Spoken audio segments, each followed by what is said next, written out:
Mister William அவரோட புக்ஸில் இருக்க எல்லா சாப்டர்ஸையும் படிச்சுட்டாரு. அதை 3 டைம்ஸ் செல்ஃப் டெஸ்ட்டும் எழுதி பார்த்துட்டாரு. பட் இந்த செல்ஃப் டெஸ்ட்டை எழுதும்போதெல்லாம் வராத பயம், பதட்டம், எக்ஸாம் எழுதும்போது மட்டும் எங்கேருந்து வருதோ தெரில அப்படின்னு புலம்பிட்டு இருந்த டைமில் அவரையே அறியாமல் யூடியூப்பில் ஷார்ட் ஸ்க்ரோல் பண்ண ஆரம்பிச்சிட்டாரு. அப்போது ஈஸியாக படிக்க டீச்சர் சொன்ன மெத்தட் அப்படின்ற இந்த ஷார்ட்டில் நான் சொல்லியிருந்த செகண்ட் ஸ்டெப்பை யூஸ் பண்ணி பயத்தையும் பதட்டத்தையும் வேரோடு அழிச்சிட்டாருன்னு தாங்க சொல்லணும். அந்த வீடியோனுடைய லிங்க் நம்ம சேனல் நேமுக்கு கீழே இங்கே கொடுத்துருக்கேன். அதை வேற யாருங்க கிளிக் பண்ணி பார்த்துட்டு இருக்கிறது அப்படின்னு நீங்கள் நினைக்கிறது புரியுது.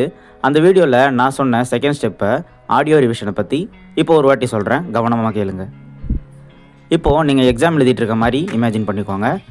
ஆல்ரெடி நீங்கள் படித்த ஒரு விஷயத்தை ஞாபகப்படுத்தி பார்க்கும்போது அது சுத்தமாக மறந்து போயிருக்கும்.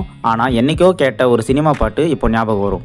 அதனால் நான் சொல்கிறது என்னென்னா, புக்கில் இருக்க டெக்ஸ்ட்டை படிக்க வேண்டாம், பாட்டாக படிச்சிருங்க. அதாவது நீங்கள் படித்ததை உங்களோட ஓன் வாய்ஸில் ரெக்கார்ட் பண்ணுறது மூலிமா சீக்கிரமாக மனப்பாடமும் பண்ண முடியும். தென் நீங்கள் ரெக்கார்ட் பண்ணி வச்ச அந்த சாங்கை நீங்கள் ரொம்ப நாளைக்கு ஞாபகம் வச்சுக்கணும் அப்படின்னா அதை தினமும் தூங்குறதுக்கு முன்னாடி ஒரு வாட்டி கேளுங்க.